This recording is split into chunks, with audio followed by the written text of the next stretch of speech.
तो देखो, अब तक हम लोग जो जो चीज़ पढ़ चुके हैं कि भारतीय भूक्षेत्र पर अंग्रेज का कब्जा और रियासतों का अधिग्रहण, नए कानून और प्रशासकीय संस्थानों की शुरुआत, किसान और आदिवासी की जिंदगी में कैसे बदलाव हुए थे, 19वीं सदी में आए शैक्षणिक बदलाव, महिला की स्थिति से संबंधित वाद विवाद, जाति व्यवस्था को चुनौती, सामाजिक एवं धार्मिक ग्रंथों में जो भी चीज़ दी थी उसके अनुसार जो है समाज में कैसे सुधार हो रहा था, 1857 का विद्रोह और उसके बाद की स्थिति, हस्तकलाओं का पतन और उद्योग का विकास, ये चीज़ हम लोग अभी तक पढ़ चुके हैं। चैप्टर का नाम हमारा है राष्ट्रीय आंदोलन का संगठन 1870 के दशक से 1947 तक। तो हे गाइस, मेरा नाम है नयन और स्वागत करता हूँ आपका बिहारी मास्टर यूट्यूब चैनल पे। तो देखो, सबसे पहले आता है राष्ट्रवाद का उदय। तो जब अंग्रेजों ने लोगों पे यहाँ इतना तरह का प्रताड़न किया, लोगों को ऐसे ऐसा परेशान किया, तो यहाँ के लोग भी जो है वो भड़कते क्यों नहीं यार। अगर हमको कोई परेशान करेगा, आपको कोई मार देगा, तो आप उल्टा के नहीं मारोगे, जरूर मारोगे ना। तो जितने भी बदलाव हुए उससे क्या हुआ, बदलावों ने लोगों को एक अहम सवाल सोचने के लिए विवश कर दिया। क्या विवश कर दिया कि यह देश क्या है और किसके लिए है। लोग यह सोचने लगे थे कि आखिर में भारत जो देश है वो किसके लिए है और क्या है। इसका जवाब जो है वो धीरे धीरे इस रूप में सामने आया कि भारत का मतलब है यहाँ की जनता। क्या है? भारत का मतलब है यहाँ की जनता। भारत मतलब यहाँ रहने वाले किसी भी वर्ग, रंग, जाति, पंथ, भाषा या जेंडर वाले तमाम लोगों का क्या है, तो ये घर है। यह देश और इसके सारे संसाधन और इसकी सारी व्यवस्था उन सभी के लिए है। किन के लिए है? तो यहाँ रहने वाले लोगों के लिए है। इस जवाब के साथ ये एहसास भी सामने आया कि अंग्रेज जो है वो भारत के संसाधन व यहाँ के लोगों की जिंदगी पर कब्जा जमाए हुए हैं, और जब तक यह नियंत्रण जो है ख़त्म नहीं होता तब तक क्या होगा, तो तब तक भारत जो है वो यहाँ के लोगों का, भारतीयों का नहीं हो सकता है। जब तक ये चीज़ जो है वो ख़त्म नहीं होता तब तक जो है भारत भारतीयों का नहीं हो सकता था। तो यह जो चेतना थी वह 1850 के बाद बने राजनीतिक संगठन में साफ दिखाई देने लगी थी। 1870 से 1880 के दशक में बने राजनीतिक संगठन में यह चेतना और गहरी हो चुकी थी। चेतना जो ये लोग जो सोच रहे थे कि आखिर में भारत किसका है, तो ये सोच जो है और ज़्यादा गहरी हो गई थी। इनमें से ज़्यादातर संगठन की बागडोर वकील आदि अंग्रेज शिक्षित पेशेवर के हाथों में थी। ये सब किनके हाथों में थी? तो इनमें से ज़्यादातर संगठन का जो बागडोर था, मतलब जो लीडरशिप जो कर रहा था, वो कौन कर रहा था? वकील कर रहा था, अंग्रेजी शिक्षक कर रहे थे, पेशेवर, ये इन सबों के हाथ में था। तो पुणे सार्वजनिक सभा, इंडिया एसोसिएशन, मद्रास महाजन सभा, बॉम्बे रेजिडेंसी एसोसिएशन और भारतीय राष्ट्रीय कांग्रेस आदि इस तरह के प्रमुख संगठन थे। कौन कौन से संगठन थे? तो सबसे पहले हमारा हो गया पुणे सार्वजनिक सभा, दूसरा हो गया इंडिया एसोसिएशन, इंडिया एसोसिएशन, तीसरा हो गया मद्रास महाजन सभा, चौथा हो गया बॉम्बे रेजिडेंसी एसोसिएशन और भारतीय राष्ट्रीय कांग्रेस। इस तरह के प्रमुख संगठन थे।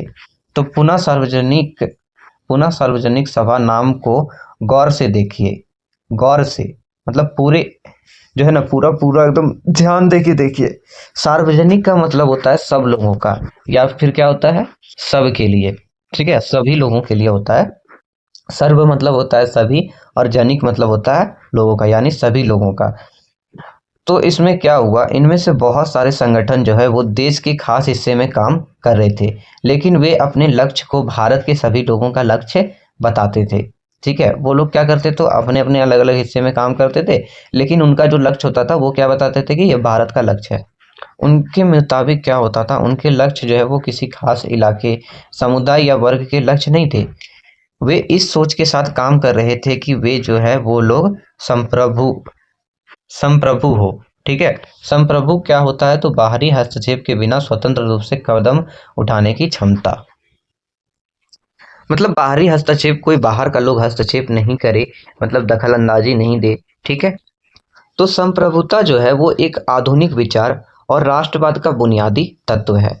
ये संगठन इस धारणा से चलते हैं कि भारतीय जनता को अपने मामला के बारे में फैसला लेने की आज़ादी होनी चाहिए।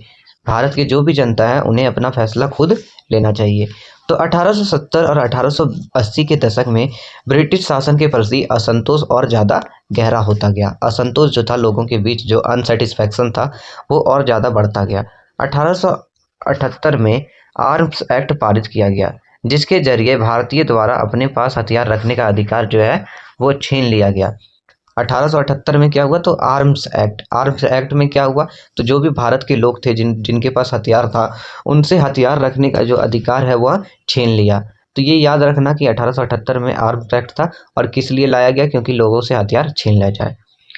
उसी साल वर्नक्यूलर प्रेस एक्ट भी पारित किया गया, जिससे सरकार की आलोचना करने वालों को चुप कराया जा सके। ठीक है, उस साल क्या किया गया? उसी साल वर्नकूलर एक्ट पारित किया गया, वर्नकूलर प्रेस एक्ट पारित किया गया, जिससे जो भी सरकार के बारे में बोले उसे जो है वो चुप कराया जा सके।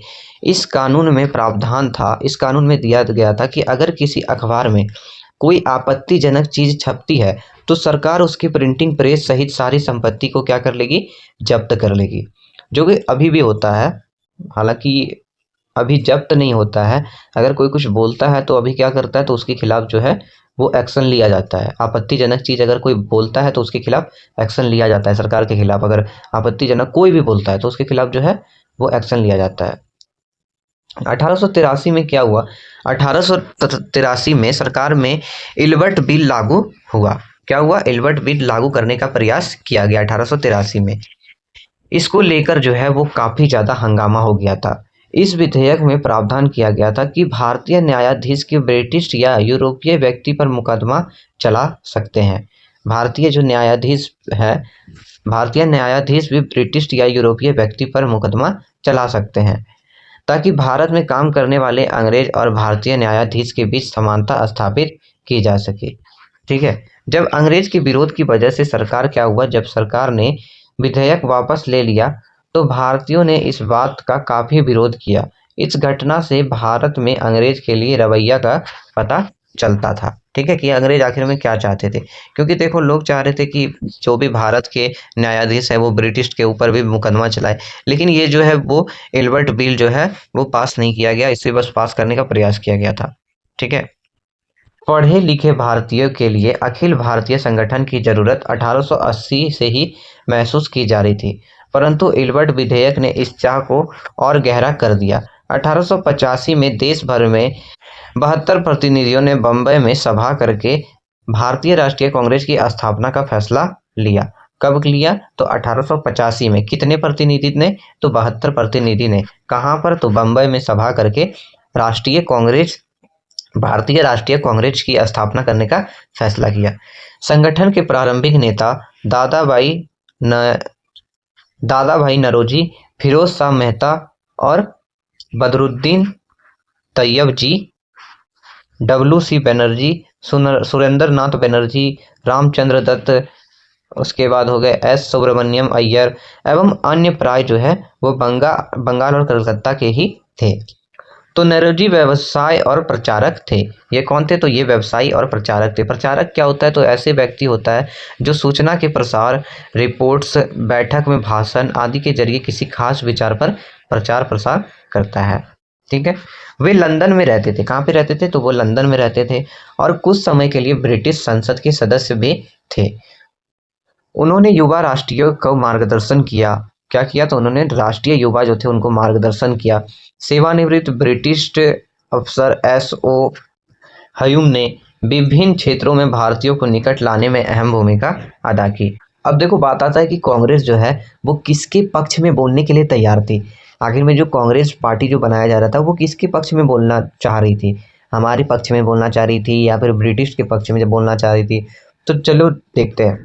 तो जनवरी 1986 में द इंडियन मिरर नामक अखबार ने क्या लिखा? तो उसने लिखा कि बम्बई में आयोजित प्रथम राष्ट्रीय कांग्रेस हमारे देश के भावी संसद का केंद्रक है और यह हमारे देशवासियों के लिए एक अकल्पनीय रूप से लाभकारी परिणाम को जन्म देगी। ये क्या कह रही थी? तो हमारे देशवासियों के लिए ये जो है वो लाभकारी परिणाम को जन्म देगी। तो बदरुद्दीन तैयबजी ने 1887 में अध्यक्ष की हैसियत से कांग्रेस को संबोधित करते हुए क्या कहा? तो उन्होंने यह कहा कि यह कांग्रेस भारत के किसी एक वर्ग या समुदाय के प्रतिनिधियों से मिलकर नहीं बनी है, बल्कि यह क्या है, बल्कि यह भारत के सभी समुदाय का संस्था है। तो यह सभी समुदाय के लिए, सभी समुदाय के हित में बोलेगी। ठीक है। अब देखो ये जो है, ये कौन है, तो ये जो है दादा भाई नौरोजी है। ठीक है, दादा भाई नौरोजी है। तो देखो इनकी जो पुस्तक है poverty and un British rule in India में ब्रिटिश शासन के आर्थिक परिणाम की बहुत तीखी आलोचना इन्होंने की है। ठीक है, तो ये सब याद रखना, किसने कौन सा बुक लिखा, कब लिखा, ये सब चीज़ बहुत जरूरी होती है। तो हिस्ट्री में सबसे ज़्यादा इंपॉर्टेंट क्या होता है पता है, कब, कहाँ और कैसे, और अब एक तो और वर्ड याद आ गया है कि किसने। तो ये सब चीज़ जो है वो याद रखना। ठीक है। अब देखो क्या हुआ कि उभरता हुआ राष्ट्र, अक्सर कहा जाता है कि अपने पहले क्या है, हाँ, तो अक्सर कहा जाता है कि अपने पहले 20 साल में कांग्रेस जो है वो अपने उद्देश्य और तरीके के लिहाज से मध्य मार्गी पार्टी थी। इस दौरान क्या हुआ, इस दौरान कांग्रेस ने सरकार और शासन में भारतीयों को और ज़्यादा जगह दिए जाने के लिए आवाज़ उठाई थी। कांग्रेस का क्या आग्रह था, कांग्रेस का आग्रह था कि विधान परिषद में भारतीयों को ज़्यादा से ज़्यादा जगह दी जाए, दगा नहीं यार, जगह दी जाए, क्या क्या बोल रहा हूँ मैं। तो परिषद को ज़्यादा अधिकार दिया जाए और जिन प्रांतों में परिषदें नहीं है वहां उनका गठन किया जाए। कांग्रेस चाहती थी कि सरकार में भारतीयों को भी ऊंचे पद दिए जाएं। इस काम के लिए उसने मांग की कि सिविल सेवा के लिए लंदन के साथ साथ भारत में परीक्षा आयोजित की जाए। सिविल सेवा के लिए क्या किया जाए, तो लंदन के साथ साथ भारत में भी यहाँ पर जो है वो परीक्षा आयोजित किया जाए। ठीक है। तो देखो शासन व्यवस्था में भारतीयकरण की मांग जो है वो नस्लवाद के खिलाफ चल रही थी, आंदोलन का हिस्सा थी, क्योंकि तब तक जो है वो ज़्यादातर महत्वपूर्ण सैनिक पर गोरे अफसर का ही कब्जा था। जितने भी इंपॉर्टेंट सैनिक थे उस पर किसका कब्जा था, तो गोरे अफसर का कब्जा था। गोरे अफसर कौन हो गए, अरे यार मैं हूँ गोरा यार, मैं हूँ गोरा अफसर। नहीं नहीं, मैं नहीं, we are Indians, we are not गोरा। अरे मैं क्या बोल रहा हूँ। तो हम लोग जो है वो भारतीय हैं, हम लोग उतने ज़्यादा गोरे भी नहीं है, हम लोग उतने ज़्यादा काले भी नहीं, हम लोग मीडियम है, मीडियम जिसको कहते हैं चरको। हम लोग नहीं कहते हैं, अपना लैंग्वेज में कहते हैं ना, थी सबको क्या नाम है, गोरा लोगों की चरको है, चरको। तो उसी तरह तो जितने भी महत्वपूर्ण नौकरी थे उन पर किसका कब्जा था, तो वो गोरे अफसर का कब्जा था। गोरे अफसर मतलब ब्रिटिश लोग का। ठीक है। उसके बाद अंग्रेज जो है वो आमतौर पर यह मानकर चलते थे कि भारतीयों को जिम्मेदारी भरे पद नहीं दिए जा सकते, क्योंकि अंग्रेज अफसर जो है वो अपने भारी भरकम वेतन का एक बड़ा हिस्सा ब्रिटेन भेज देते थे। इसलिए लोगों को उम्मीद था कि भारतीयकरण से यहाँ की धन संपत्ति भी कुछ हद तक भारत में रुकने लगेगी। ठीक है, क्योंकि वो लोग आए थे लूटने के लिए यार ना, तो लूटना चाहते थे कि हमारा लोग यहाँ पर काम करे, तो हम लोग यहाँ पर से क्या करेंगे, सब पैसा उसे लूट के भगा देंगे। और यहाँ का अगर लोग रहता तो सोच रहा है कि धन संपत्ति जो है सब यहीं तक पर रुक जाती। भारतीयों की मांग थी कि भारतीयों की मांग थी कि न्यायपालिका को कार्यपालिका से अलग किया जाए, आर्म्स एक्ट को निरस्त किया जाए और अभिव्यक्ति व बोलने की स्वतंत्रता दी जाए। निरस्त मतलब क्या होता है कि जब किसी कानून को समाप्त करना, किसी कानून की वैधता अधिकृत रूप से समाप्त कर देना होता है। तो लोग क्या कह रहे थे कि न्यायपालिका और कार्यपालिका को जो है वो अलग कर दो और लोगों को जो बोलने की स्वतंत्रता है वह दे दो और आर्म्स एक्ट को हटा दो। शुरुआती साल में कांग्रेस ने कई आर्थिक मुद्दे भी उठाए। उसका कहना था कि भारत में ब्रिटिश शासन की वजह से गरीबी और अकाल जो है वो पड़ रहे हैं। किनका कहना था, अंग्रेज का कहना था, कांग्रेस का कहना था। अरे भाई एक चीज देख रहे हो, अंग्रेज, सॉरी मैं मजाक कर रहा हूँ, सीरियस मत ले लेना कोई, दोनों नाम थोड़ा थोड़ा मतलब सेम लग रहा है, ऐसा ही है। तो शुरुआत साल में जो है कांग्रेस क्या की, तो बहुत सारे आर्थिक मुद्दे पर सवाल उठा रहे थे। उनका कहना था कि ब्रिटिश शासन की वजह से यहाँ पर गरीबी है और अकाल पड़ता जा रहा है। बढ़ते लगान के कारण जो है वो काश्तकार और जमींदार जो है वो विपन्न हो गए थे और अनाजों के भारी निर्यात की वजह से खाद्य पदार्थ का अभाव पैदा हो गया था। कांग्रेस की मांग थी कि लगान कम कर दिया जाए, फौजी खर्चे में कटौती की जाए और सिंचाई के लिए ज़्यादा अनुदान किए जाए। उसने नमक कर, विदेशों में भारतीय मजदूरों के साथ होने वाले बर्ताव तथा भारतीयों में कामों में दखलंदाजी करने वाले वन प्रशासन की वजह से वनवासियों की बढ़ती मुसीबत के बारे में भी बहुत सारे प्रस्ताव पारित किए। इससे पता चलता था कि पढ़े लिखे संपन्न वर्ग की संस्था होते हुए भी कांग्रेस केवल पेशेवर समूह, जमींदार और उद्योगपति के हक में नहीं बोल रही थी, बल्कि क्या था तो मध्यमार्गी नेता जनता को ब्रिटिश शासन के अन्यायपूर्ण चरित्र से अवगत अवगत भी करा अवगत अवगत बोल रहा हूँ मैं अवगत क्या बोल रहा हूँ यार अवगत कराना चाहती थी।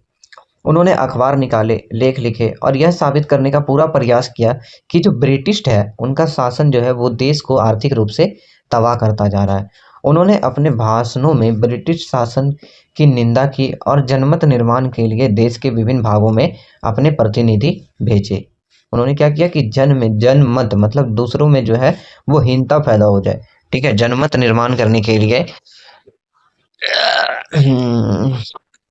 प्रतिनिधि भेजे। लेकिन क्या हुआ, लेकिन मध्य मार्गियों को ये भी लगता था कि अंग्रेज जो है वो स्वतंत्रता व न्याय के आदर्शों का सम्मान करते हैं, इसलिए वे भारतीयों के न्याय संगत मांगों को स्वीकार कर लेंगे।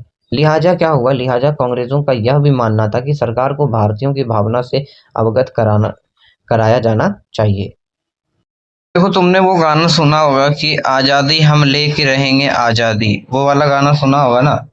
तो देखो ऐसा ही ये कथन है, स्वतंत्रता हमारा जन्मसिद्ध अधिकार है। तो 1890 के दशक तक बहुत सारे लोग जो है वो कांग्रेस के राजनीतिक तौर पर सवाल खड़े करने लगे थे। बंगाल, पंजाब और महाराष्ट्र में बिपिन चंद्र पाल, बाल गंगाधर तिलक और लाला लाजपत राय जैसे नेता जो है ज्यादा आमूल परिवर्तनवादी उद्देश्य और पद्धति के अनुरूप काम करने लगे थे, ठीक है।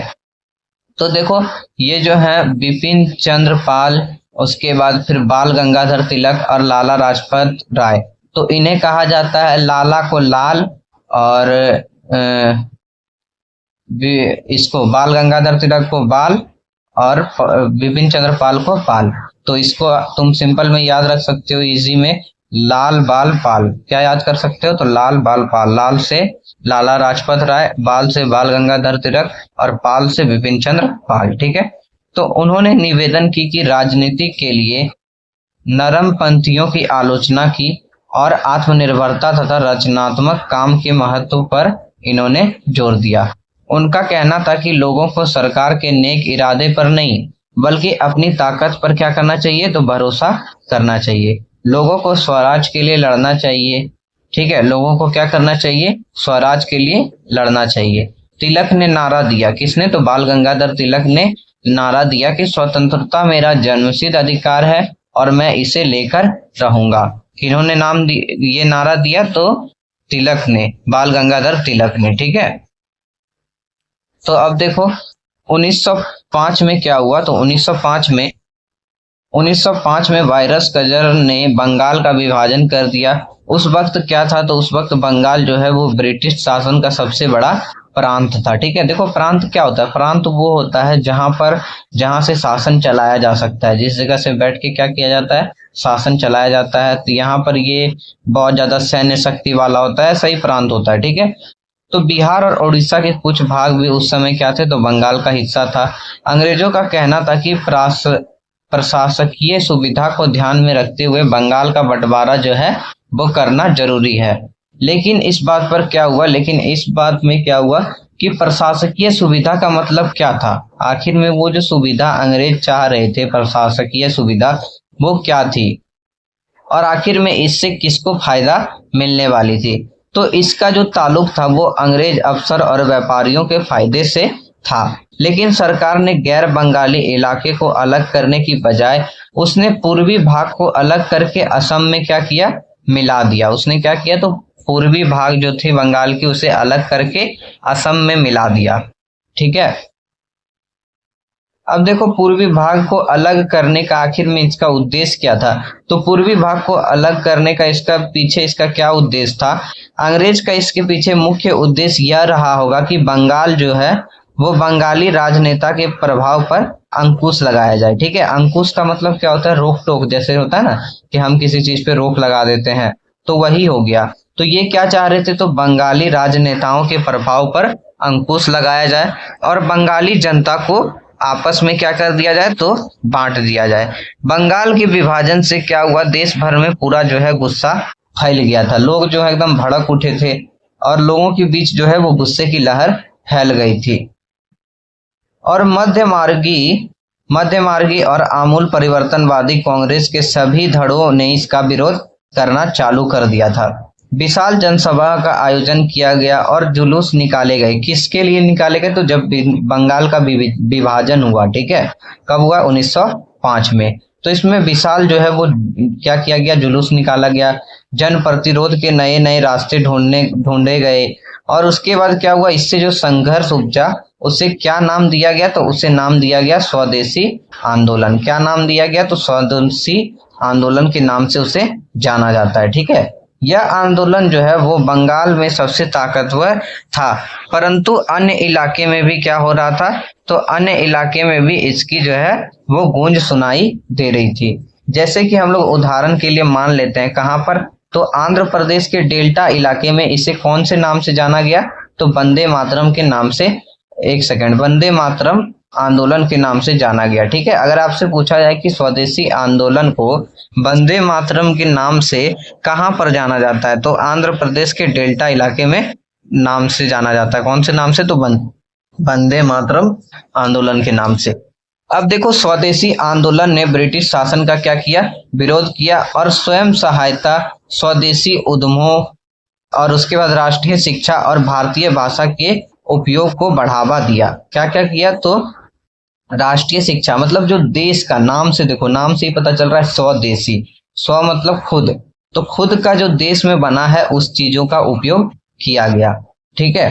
तो स्वराज के लिए आमूल परिवर्तनवादी ने जनता को लामबंद कर और ब्रिटिश संस्था व वस्तु के बहिष्कार पर जोर लगा दिया, ठीक है। ये जो स्वराज का जो मतलब आंदोलन चालू हुआ था, उसमें क्या किया गया था? जो ब्रिटिश संस्था और वस्तु का लोग जो है वो बहिष्कार करने लगे थे, ठीक है। कहने लगे थे कि अब हम इसको इस्तेमाल ही नहीं करेंगे।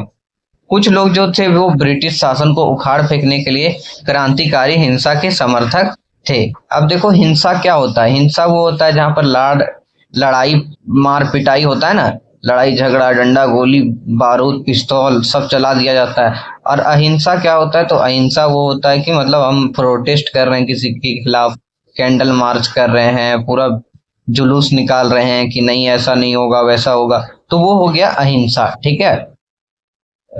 हाँ, तो चलो अब हम लोग आगे बढ़ते हैं। उसके बाद क्या हुआ? उसके बाद जो है वो और ज्यादा घटना घटने लगा। जैसे कि 1906 में जो है वो मुसलमान जमींदारों ने और नवाबों ने समूह में ढाका में ऑल इंडिया मुस्लिम लीग का क्या किया? गठन किया, ठीक है। मुस्लिम जमींदार और नवाब के समूह ने ढाका में क्या किया? तो ऑल इंडिया मुस्लिम लीग का गठन किया। अब ये कहां पर है? तो ये जो है आपका बांग्लादेश का राजधानी है, ठीक है, बांग्लादेश का कैपिटल है। इस लीग ने बंगाल विभाजन का समर्थन किया। लीग की मांग थी कि मुसलमान के लिए निर्वाचिका की व्यवस्था की जाए, ठीक है, मतलब इनके लिए भी जो है वो संसद में कुछ सीट होनी चाहिए। तो 1909 में सरकार ने यह मांग मान ली। कब मान ली? तो 1909 में यह मांग मान ली। और ये जो लीग का गठन किया गया था, कब किया गया था? तो 1906 में किया गया था, ठीक है। और कहाँ पे किया गया था? तो ढाका में, ढाका डाल देंगे, ठीक है, गुस्सा मत करना मेरे से। तो ऑल इंडिया मुस्लिम लीग का यहाँ पर गठन किया गया था। तो 1909 में क्या हुआ? सरकार ने इसकी बात मान ली और अब परिषद में कुछ सीट जो है वो मुसलमान उम्मीदवार के लिए रिजर्व हो गई थी, आरक्षित कर दी गई थी। जिन्हें क्या हुआ? तो जिन्हें मुस्लिम मतदाता द्वारा ही चुनकर भेजा जाना था। इससे क्या हुआ? तो इससे राजनेता ने अपने धार्मिक समुदाय के लोगों को अपना राजनीतिक समर्थन बनाने का लालच पैदा हो गया था, ठीक है। जो भी धार्मिक समुदाय थे, जैसे हिंदू, मुस्लिम, सिख, ईसाई, जितने भी हैं धार्मिक समुदाय, ठीक है। अब देखो 1907 में क्या हुआ? 1907 में जो है कांग्रेस जो है वो पूरी तरह टूट गई थी। इनका जो घड़ा था वो पूरी तरह से टूट गया था। तो मध्य मार्गी धड़ा बहिष्कार की राजनीति के विरुद्ध था। इन लोगों का मानना था कि इसके लिए क्या किया जाए? तो बल का प्रयोग भी आवश्यक होता है, ठीक है। इनका क्या मानना था? तो ये जो मतलब चाहते थे कि इसके लिए बल का माने ताकत वगैरह, लड़ाई झगड़ा कर ले, कुश्ती कर ले, मार पिटाई कर ले, ये सब चाह रहे थे। संगठन टूटने के बाद कांग्रेस पर मध्य मार्गी का दबदबा बढ़ गया था। क्या हो गया था? तो इसका दबदबा जो है वो बन गया था। जबकि तिलक के अनुयायी बाहर से काम करने लगे थे। किनके अनुयायी? तो बाल गंगाधर तिलक के जो मतलब अनुयायी, जो उनके अधीन थे, जो उनको सपोर्ट करते थे, वो लोग क्या कर रहे थे? तो बाहर से काम करने लगे थे। दिसंबर 1915 में दोनों खेमे में एक बार फिर से क्या हुआ? एकता स्थापित हो गया। अगले साल कांग्रेस और मुस्लिम लीग के बीच ऐतिहासिक लखनऊ समझौता पर दस्तखत हुआ। कहाँ पर हुआ? और जो समझौता हुआ उसका नाम क्या था? तो लखनऊ समझौता पर दस्तखत हुआ। किसके किसके बीच हुआ? तो कांग्रेस और मुस्लिम लीग के बीच हुआ। ठीक है। और दोनों संगठन ने देश के प्रतिनिधिक सरकार के गठन के लिए मिलकर काम करने का फैसला लिया। किन्होंने? तो कांग्रेस ने और मुस्लिम लीग ने। चलो, अब आता है जनराष्ट्र का उदय। अब क्या आता है? जनराष्ट्र का उदय। 1919 के बाद अंग्रेज के खिलाफ चला संघर्ष जो है वो धीरे धीरे एक जन आंदोलन में तब्दील होने लगा था। धीरे धीरे क्या होने लगा था? तो एक जन आंदोलन में बदलने लगा था। किसान, आदिवासी, विद्यार्थी और महिला बड़ी संख्या में इस आंदोलन में जुटते गए। कई बार क्या हुआ कि कई बार औद्योगिक मजदूर ने भी इस आंदोलन में योगदान दिया। 20 के दशक में कुछ खास व्यावसायिक समूह भी कांग्रेस को सक्रिय समर्थन देने लगे थे। 20 का दशक देखो क्या हो गया? 20 का दशक क्या हो गया? 1920 के बाद से लेके 1930 तक। ठीक है। तो 1920 से लेके 1930 तक 20 का दशक कहा गया। तो कुछ व्यवसायी समूह भी कांग्रेस को जो है वो पूरा एक्टिव होकर सपोर्ट कर रहे थे।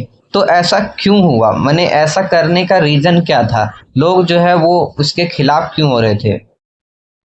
तो पहले विश्व युद्ध ने भारत की आर्थिक और राजनीतिक स्थिति जो है वो पूरी तरह बदल दी थी। इस युद्ध के वजह से क्या हुआ? इस युद्ध के वजह से ब्रिटिश भारत सरकार के रक्षा व्यय में जो है वो भारी इजाफा हुआ। व्यय मतलब क्या होता है? खर्चा। ठीक है, खर्चा। खर्चा जो हम लोग जाके पैसा उड़ाते हैं ना, वो खर्चा। ठीक है। तो इसमें क्या हुआ? तो रक्षा व्यवस्था में बहुत ज्यादा खर्चा होने लगा था। इस खर्चा को निकालने के लिए सरकार ने निजी आय और व्यावसायिक मुनाफे पर क्या कर दिया? तो टैक्स बढ़ा दिया। लोगों को कहा कि अब यार तुम लोग को ज्यादा जो है टैक्स देना पड़ेगा। पहले अगर 5 रुपया देते तो अब तुमको देना होगा 10 टका, या फिर हो सकता है 50 रुपया कर दिया। वो तभी का बात है। तो सैनिक पर जो खर्चा हो रहा था उसमें वृद्धि हो गया। और जो युद्ध के लिए जो चीजें होती थी उसकी आपूर्ति की वजह से जरूरी कीमत भी, जो चीज थी, जो जरूरत की कीमत की चीज थी, जैसे चावल, आटा, दाल, सब्जी, ये सब चीज की कीमत जो है वो बढ़ने लगी थी और आम लोगों की जिंदगी जो है वो मुश्किल होती गई। दूसरे और क्या हुआ? दूसरे और व्यावसायिक समूह युद्ध से बेहिसाब मुनाफा कमा रहे थे। जो व्यवसाय कर रहे थे, जैसे अभी देखो अगर किसी चीज का दाम बढ़ जाता है तो जो व्यवसाय कर रहे हैं, जो बिजनेस कर रहे हैं, वो बहुत ज्यादा मुनाफा कमाएंगे। ठीक है। इस युद्ध में औद्योगिक वस्तु, जूट के बोरे, कपड़े और पटरियां की मांग जो है वो बढ़ा दी थी और अन्य देश से भारत आने वाले आयात में कमी ला दी गई। इस तरह क्या हुआ? इस तरह युद्ध के दौरान भारतीय उद्योग का विस्तार हुआ और भारतीय व्यावसायिक समूह विकास के लिए और अधिक अवसर की मांग करने लगी थी। ठीक है। जो भारत का जो व्यावसायिक समूह था, जो यहाँ के बिजनेस करने वाले लोग थे, वो कह रहे थे कि हमको और ज्यादा अवसर दीजिए, हमको और ज्यादा अपॉर्चुनिटी दीजिए। युद्ध ने अंग्रेज को अपनी सेना बढ़ाने के लिए विवश कर दिया। देखो जब युद्ध हुआ था तो अंग्रेज भी चाहने लगे कि अब तो यार हमको भी सेनापति चाहिए, सेना होना चाहिए, हम भी तो लड़ेंगे। तो एक विदेशी युद्ध के खातिर गांव में सिपाही की भर्ती के लिए दबाव डाला जाने लगा। ठीक है। यहाँ पर क्या किया कि जबरदस्ती लोगों को भर्ती करवाया जाने लगा। अभी यार हम लोग एग्जाम देके पास कर रहे हैं, बताओ, एग्जाम देके जाते हैं, उसमें भी बहुत लोग का सिलेक्शन नहीं होता है और तभी जबरदस्ती लोगों को भर्ती करवाया जा रहा था। तो बहुत सारे सिपाही को दूसरे देशों में युद्ध के मोर्चे पर भेज दिया गया। इनमें से बहुत सारे सिपाही जो हैं वो युद्ध के बाद यह समझदारी लेकर लौटे कि साम्राज्यवादी शक्ति एशिया और अफ्रीका के लोगों का किस तरह शोषण कर रही है। ठीक है।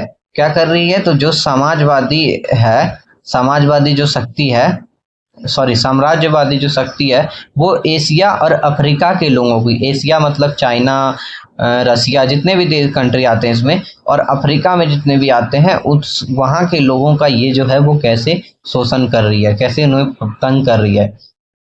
तो इसका परिणाम ये निकला कि ये लोग भी जो है वो भारत में औपनिवेशिक शासन का जो है वो विरोध करने लगे।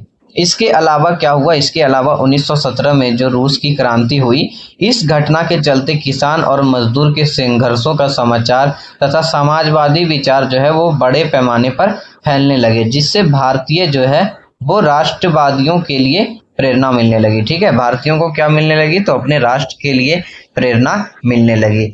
अब आते हैं महात्मा गांधी।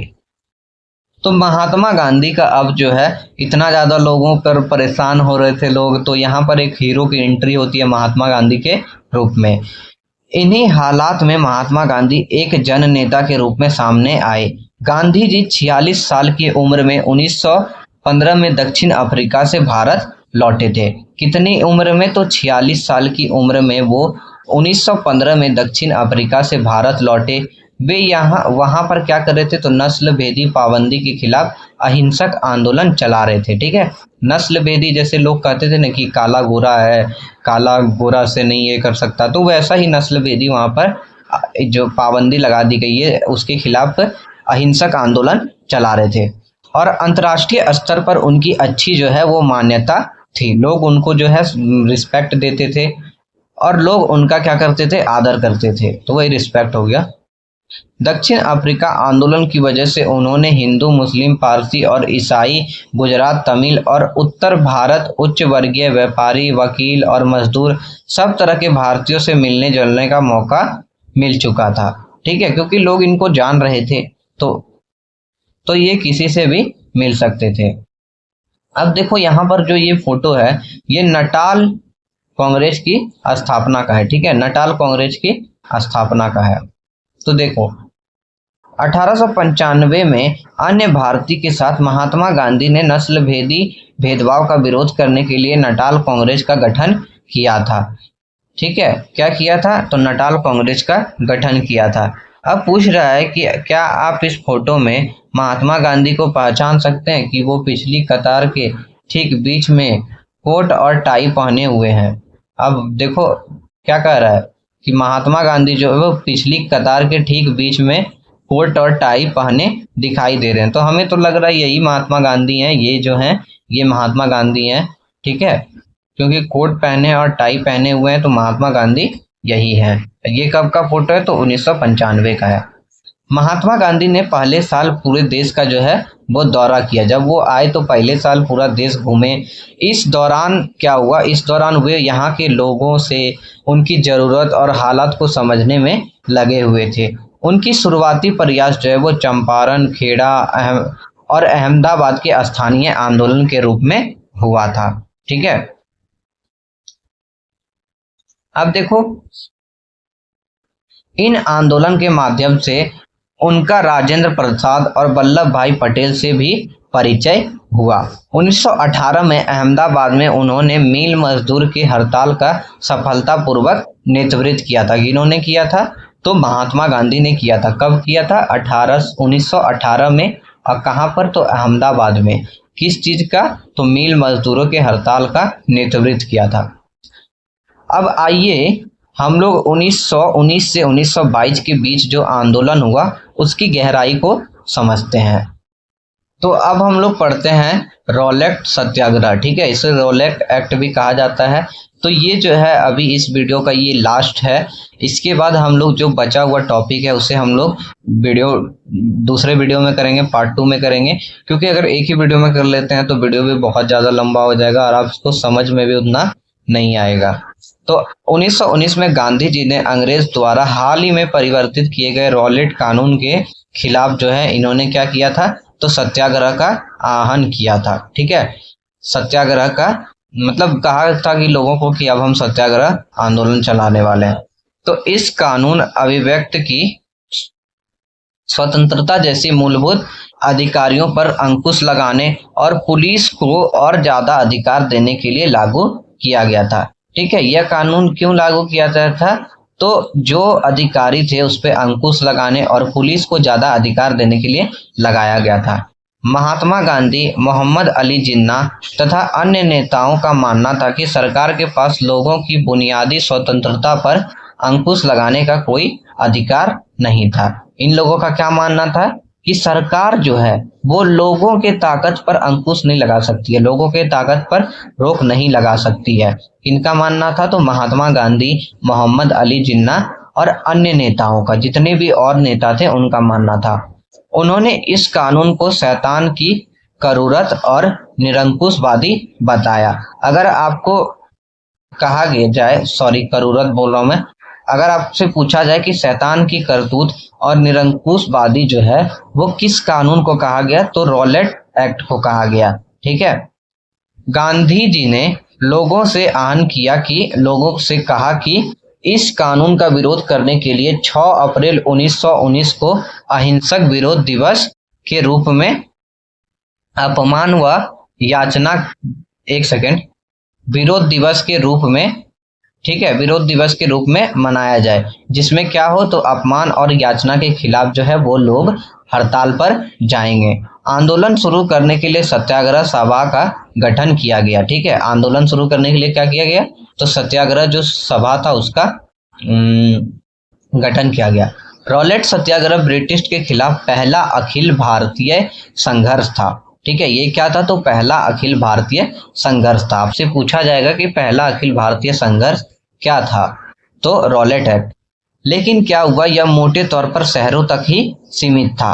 अप्रैल 1919 में क्या हुआ, पूरे देश में जगह जगह जुलूस निकाले गए और हड़ताल का आयोजन किया गया। सरकार ने इन आंदोलन को कुचलने के लिए दमनकारी रास्ता अपनाया। दमनकारी मतलब दबावपूर्ण जो होता है, जैसे होता है ना कि हम लोग कहते हैं अभी सैन्य ताकत, कि अगर कोई बोल रहा है तो उसे जेल में डाल दिया गया, ये वो, तो वैसा ही सरकार ने क्या किया, दमनकारी रास्ता अपनाया। अब देखो बैसाखी आई, 13 अप्रैल को क्या होता है, बैसाखी होता है। अभी भी टाइम में 13 अप्रैल को बैसाखी होता है, जिस दिन हम लोग सत्तू खाते हैं ना, सत्तू, वो हो गया बैसाखी। तो बैसाखी के दिन अमृतसर में जनरल डायर द्वारा जलियांवाला बाग में किया गया हत्याकांड इस दमन का हिस्सा था। 13 अप्रैल के दिन क्या हुआ, तो अमृतसर में जनरल डायर जो थे उन्होंने क्या किया था, तो जलियांवाला बाग में हत्याकांड करवा दिया था, जिसमें कि लाखों लोग मारे गए थे। तो इस जनसंहार पर रविंद्रनाथ टैगोर ने अपनी पीड़ा और गुस्सा जताते हुए नाइटहुड की उपाधि वापस लौटा दी। ठीक है, इन्हें कौन सी उपाधि दी गई थी, तो इन्हें नाइटहुड की उपाधि दी गई थी। ठीक है, जो कि क्या होता था, तो ब्रिटिश राजा रानी की तरफ से किसी व्यक्ति को अप्रतिम व्यक्तित्व, सफलताओं और जन सेवाओं के लिए दी जाने वाली ये उपाधि होती थी। ठीक है, तो रॉलेट सत्याग्रह के दौरान क्या हुआ, लोगों ने ब्रिटिश शासन के खिलाफ हिंदू और मुसलमान के बीच गहरा एकता बनाए रखने का प्रयास किया। ठीक है, लोगों ने क्या किया, हिंदू मुस्लिम के बीच गहरा जो है वो एकता बनाने का प्रयास किया।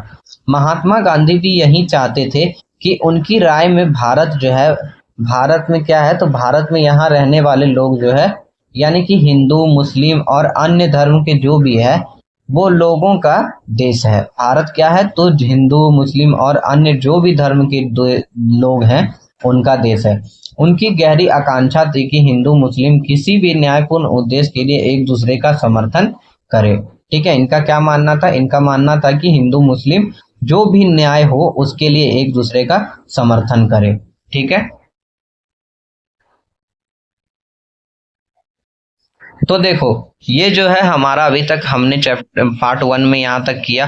अब देखो यहाँ पर से हमारा बच रहा है टॉपिक खिलाफत आंदोलन और असहयोग आंदोलन। ठीक है, उसके बाद हमारा बच रहा है लोगों की पहलकदमी। देन उसके बाद फिर हम लोग पढ़ेंगे जनता के महात्मा। ठीक है, हम लोग क्या पढ़ेंगे, जनता के महात्मा। उसके बाद हम लोग पढ़ेंगे 1922 से लेके 1929 की घटनाएं, 7 साल के दौरान क्या क्या घटना हुआ। उसके बाद हम लोग जानेंगे भगत सिंह के बारे में। देन हम लोग पढ़ेंगे दांडी मार्च। उसके बाद फिर हम लोग पढ़ने वाले हैं भारत छोड़ो, और उसके बाद जो भी हुआ उस चीज़ को हम लोग पढ़ेंगे। स्वतंत्रता और विभाजन की, और भारत और पाकिस्तान को जो विभाजन हुआ हम लोग जानेंगे महात्मा गांधी के बारे में, सरदार पटेल के बारे में, सब चीज़ के बारे में जानेंगे, ठीक है। और फिर हम लोग लास्ट में जानेंगे कि आखिर में पाकिस्तान का विभाजन कैसे हुआ, कब हुआ, इस चीज़ को भी हम लोग जानेंगे, ठीक है, पार्ट 2 में। तो पार्ट 2 जरूर से देखना। पार्ट 1 से ज़्यादा इम्पोर्टेंट आपको पार्ट 2 में इंफॉर्मेशन मिलने वाला है, जो कि आपको कोई भी एग्ज़ाम में, किसी भी एग्ज़ाम को का अगर तैयारी कर रहे हो आप, तो उसके लिए आप जो है इजिली यहाँ से अपना जो है वो चैप्टर कवर कर सकते हो। चलो मिलते हैं पार्ट 2 में, तब तक के लिए बाय।